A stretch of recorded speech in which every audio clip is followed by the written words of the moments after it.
Hey, what is up everybody? 10BivMan here, bringing you a post-narrated NU PS battle. And unfortunately I'm on the other side of the screen. I am Vivluck over here, as you can see. Because who else would be named Vivluck? And my opponent is a YouTuber named 2Adam and Back. And I actually checked out his channel. He did advertise it, which you'll see in the chat a little bit later. But judging from the teams, he's a very interesting NU team. And, it has some gems there, including Maractus and Heatmore. I myself am using a very interesting stally team. It's not really pure stall, but it's a mix of bulky, powerful threats. I mean, I basically have a bunch of bulky stuff plus Shiftry. Shiftry is really technically my only offensive mon. Although there is something on my team that I would like to keep a secret for now. But it is also pretty offensive. But without further ado, let's get the battle started. Because why not? As I lead with my Shiftry, he leads with his Heatmore. Now, I obviously do not want to stay in and take a Fire Blast. So I'm going to just go straight into my special wall, which is my Audino. As he actually turns out to have the Will-O-Wisp, which definitely caught me off guard. Now, I did not want this burn to affect me, so I just go for the Heal Bell as he misses a Fire Blast, unfortunately for him. But now this gives him pretty much a free switch into his Archeops, so I actually choose to go for the Double Edge. Now, the reason I have Double Edge is because Audino is a great HP stat. Double Edge is its most powerful stab move. I decided why not. Double Edge was actually pretty common in 5th Gen NU.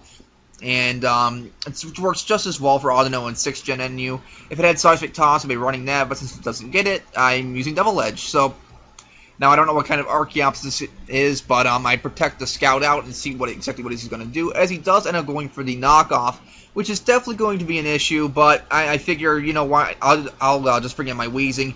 But as his itemless Stab Acrobatics has a clean 40% to my Wheezing, which is pretty unfortunate, since I am max HP, max defense.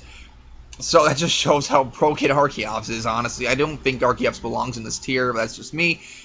I knew I was going to switch, so I set up a layer of Toxic Spikes as he brings out the Uxie. Now, I have Purple Pass, which is a pretty concrete check to Uxie as he just goes for the T-Wave. Now we just go out and exchange Stealth Rocks, which is pretty nice. Now he's just staying in and going for Psychic, which I kind of found weird, but to be honest, we really can't do too much damage to each other. Now, I apologize that I can continually stop the replay, but I figure pausing the replay will give me a better explanation on why I'm making these plays. So, if you don't like it, too bad. It's what people should be doing when they're replaying a PS replay. But anyway, it's now Shiftry and Uxie, and I can front in this thing of a Stab knockoff. Now, I am a naive Shiftry. I am not adamant. Now, if you saw that, that was a crit. Which means that is definitely a max HP, max defense Uxie, as even that failed to knock it out, and he's now going to get off a free Thunder Wave, which kind of stinks. Since I don't like all these things getting paralyzed, I'm going to bring it back out my Audino, because it does have the Heal Bell. I can recover those paralysis off both my Purple Pass and my Shiftry. Now, it's at this point in the match where I figure out I didn't think this Archeops carried Earthquake. Now, the reason I thought this was because it had Knockoff, it had Acrobatics, and it had Roost. So I figured the most logical thing he has is also Rock Stab. Now, what I failed to realize was the fact that Rock Stab is unreliable, and honestly, it doesn't hit a terrible amount of things in NU, and I honestly should have figured that out, as he roosts on my Switch. Now, I stay in, and I just take an Earthquake and die, which really puts me in a horrible position.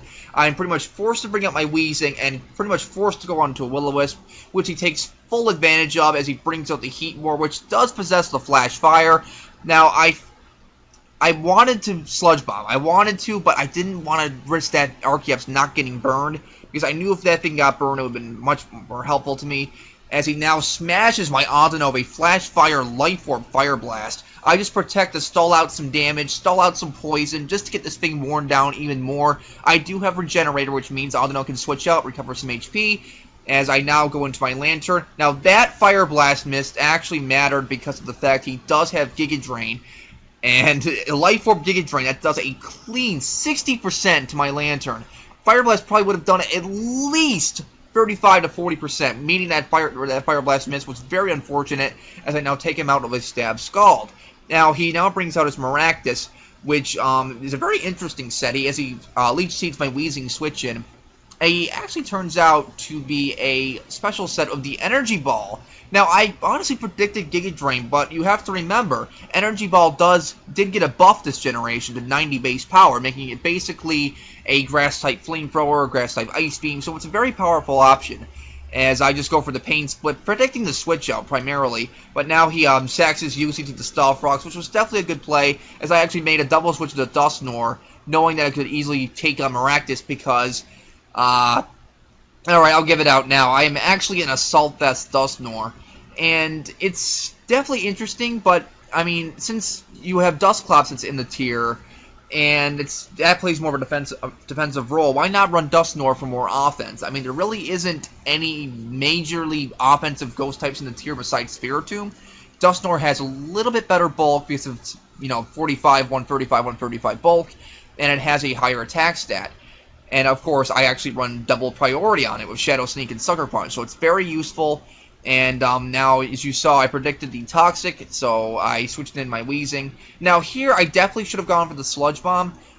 I actually go for the Plane Split, predicting him to stay in, but he did not obviously want me to recover all that HP, so that was a pretty poor play on my part. As I now go into my Audino to take an Energy Ball, that does a 40% to my special defensive Audino. Holy moly, Maractus is powerful.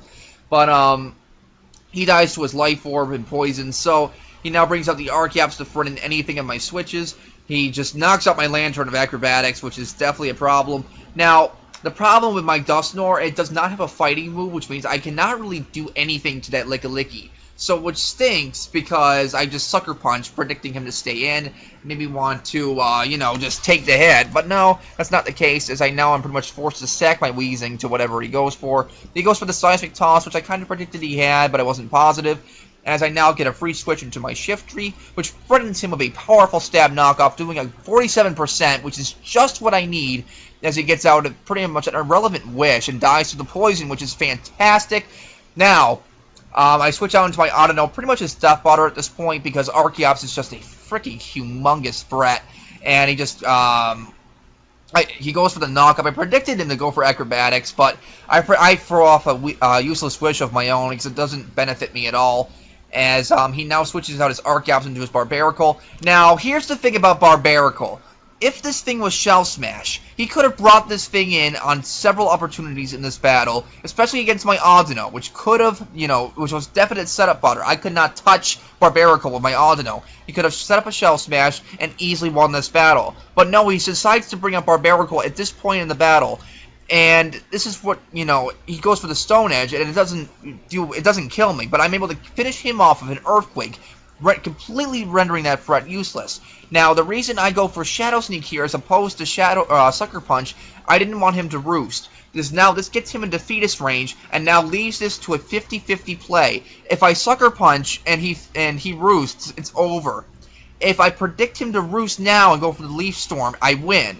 Now, I figure it's 50-50. I figure he'll want to go for the roost because he's pretty much... I wouldn't say he's forced to, but it gives him... he could probably live a Sucker Punch at full health, so I figure that's probably the best course of action.